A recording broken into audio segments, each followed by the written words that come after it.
All right, students, we're going to go back to junior high school for a few minutes here and review how to add fractions. Now, while adding fractions is not the goal for the day, the idea of finding a least common denominator is very helpful in the problems that are coming up. So let's practice that skill.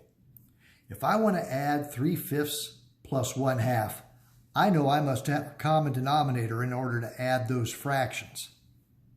Common denominator means a number that both 5 and 2 will divide into.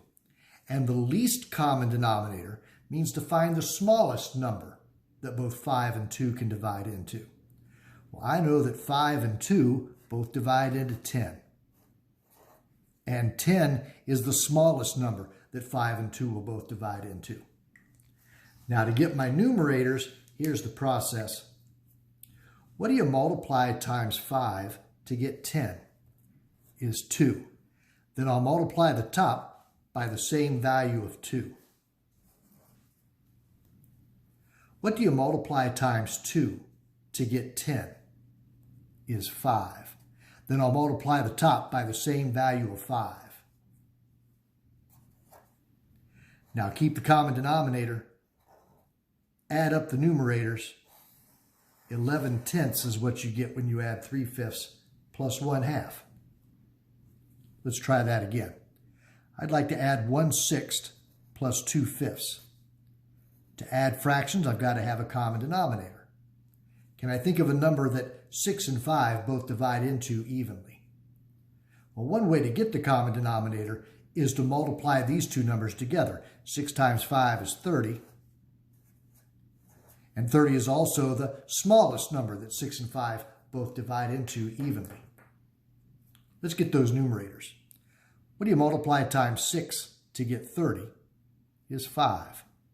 So I'll multiply the top by 5. And what do you multiply times 5 to get 30? Is 6. So we'll multiply the top by 6. Now keep the common denominator of 30. Add 5 and 12. 17/30 looks perfect.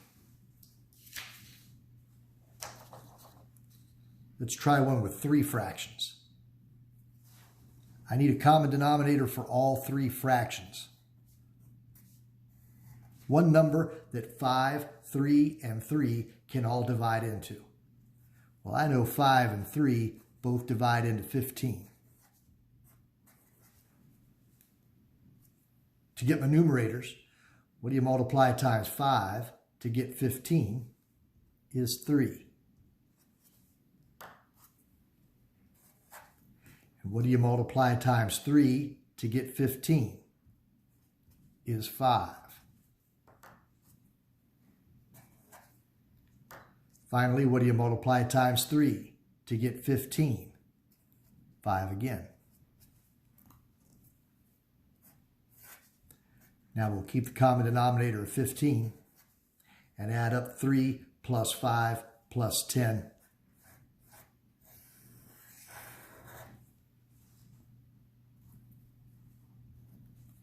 Last problem. Adding 3 fractions. Common denominator. Well, 4 goes into 8. 2 goes into 8. All 3 denominators go into 8. How many times does 4 go into 8? Goes in twice.